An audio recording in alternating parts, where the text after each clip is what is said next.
আজ রোজির বাসি বিয়ে। বাসি বিয়ে সম্পর্কে আর এক্সট্রা করে তোমাদের হয়তো কিছু বলতে হবে না।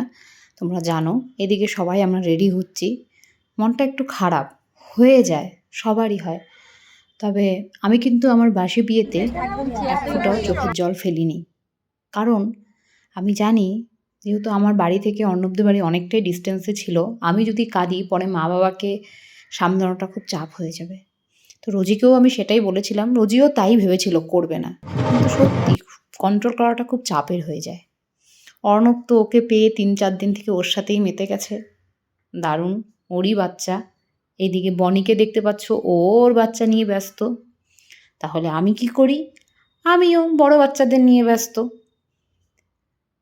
এই যে ক্লিপিংটা দেখতে পাচ্ছ, এটা আমার একটা one of the most beautiful আমার কাছে লাগা ক্লিপিংস।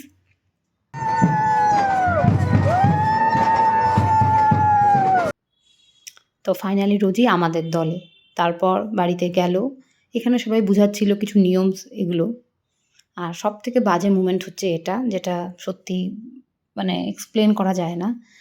যাই হোক, রোজি তো কাঁদবে না কাঁদবে না বলে অনেকটাই কাঁদলো, এবং যেটা সবথেকে মানে প্যাথেটিক সেটা হচ্ছে ও প্রায় ফিট হয়ে গেছিলো।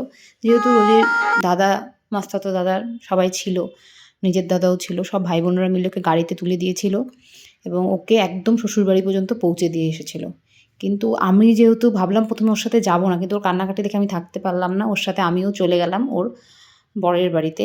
সঙ্গে যেতে হয় যে আমি আর তানি। তানি হচ্ছে রোজির কাকার মেয়ে।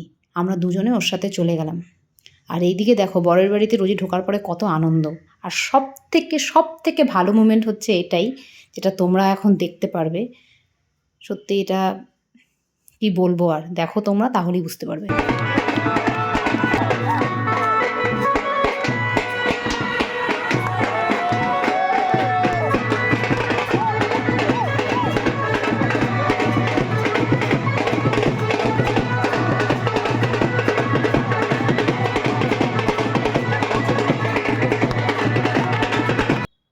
সত্যি রোজি শাশুড়ি যে এত মজাদার জানতাম না।